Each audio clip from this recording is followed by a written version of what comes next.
Maayong adlaw sa tanan, no? So adlaw taron nga Miyerkules pit sa 17 ning buwan sa Disyembre tuig 2025.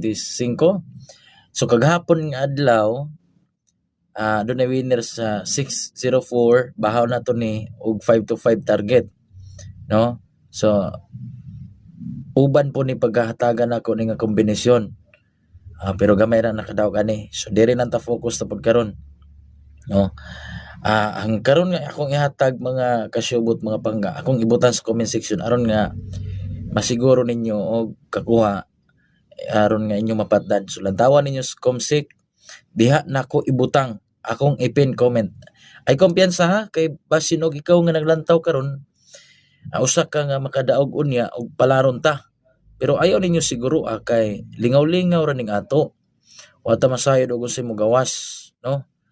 Basta kay atong timan-an sa dula naagi pildi na idaog mao na nga kining ibutan ako sa comsec karon siguro alam ni ay lang palabi, no? So ang tawag ninyo ug makakuha mo ani ayaw kalimot sa pag-like sa makakuha ani, pagbilin og comment ug i-share nga to sa uban sa inyong mga higala sa inyong mga Facebook group, Facebook Messenger aron nga makasabay po sila ug galing makagrasya ta daghan. Ayaw kalimot sa pag-follow para nga sigurado nga makasunod ka sa tong lingaw-lingaw. Okay, good luck.